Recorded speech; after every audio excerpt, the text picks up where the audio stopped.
wow, let me just center for a second because I'm feeling not scattered, but filled with energy from that beautiful music. Thank you so much.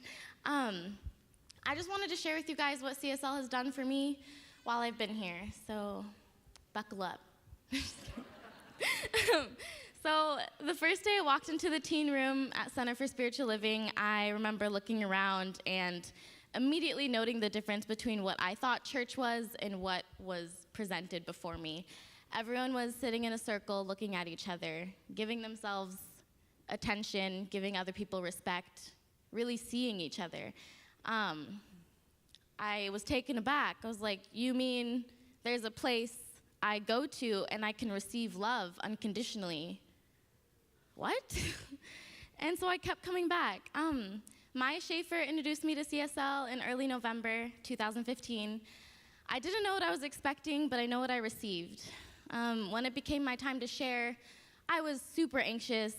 I didn't know the right words to say because I was overthinking the impression I wanted to leave, but it presented itself to be the perfect opportunity to just share what's on my heart, and that is exactly what the teen group is. It beautifully creates a sacred, safe space of genuine freedom to be yourself and to receive support.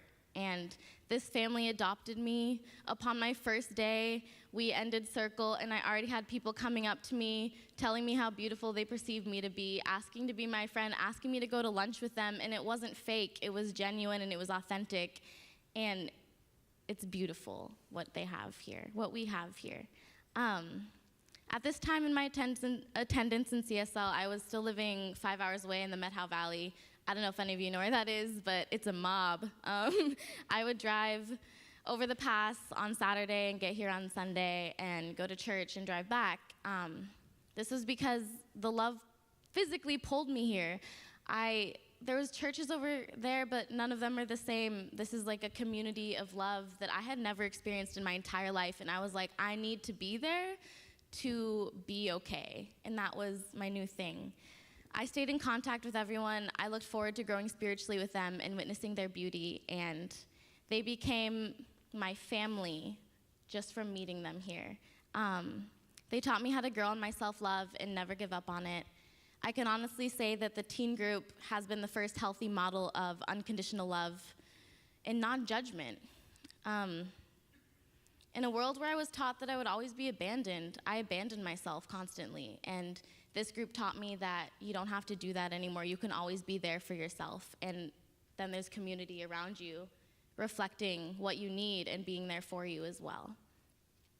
When I found out I was moved from the waiting list for CBEC to actually going to CBEC, I was so excited. I was eating breakfast and my food fell out of my mouth. I was just like screaming. CBEC was the peak of my experience with the teen group. It summarizes what it means to live in a manner of love and light. I conquered the battle of years of fighting myself at CBEC. It was the mark of a new beginning for me, where I claimed life as love and light rather than struggle and survival. A couple months ago, I brushed against death. I was fighting old battles that were crying out to be heard. What does that mean? That means that I was holding all my pain in the palm of my hand. I ate it. And because of this family, because of what I've learned about myself here, love won, and I'm alive. That's what that means.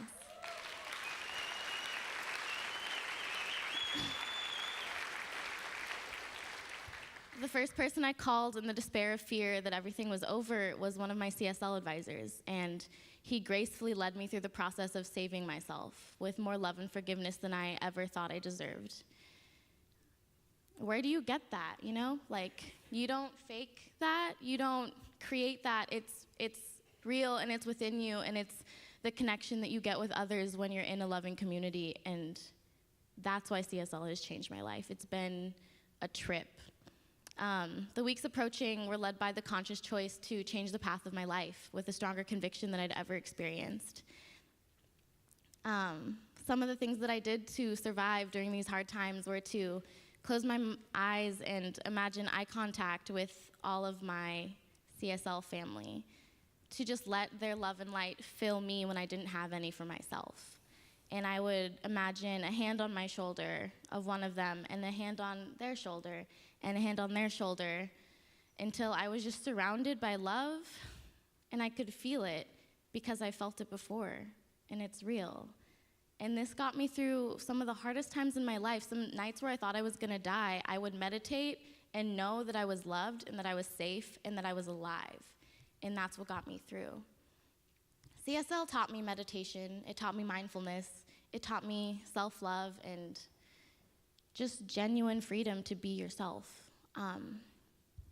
May I just say that last time I was giving this talk, I was at 30 days clean.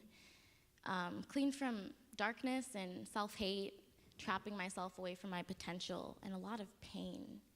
And today, I'm past 60 days clean.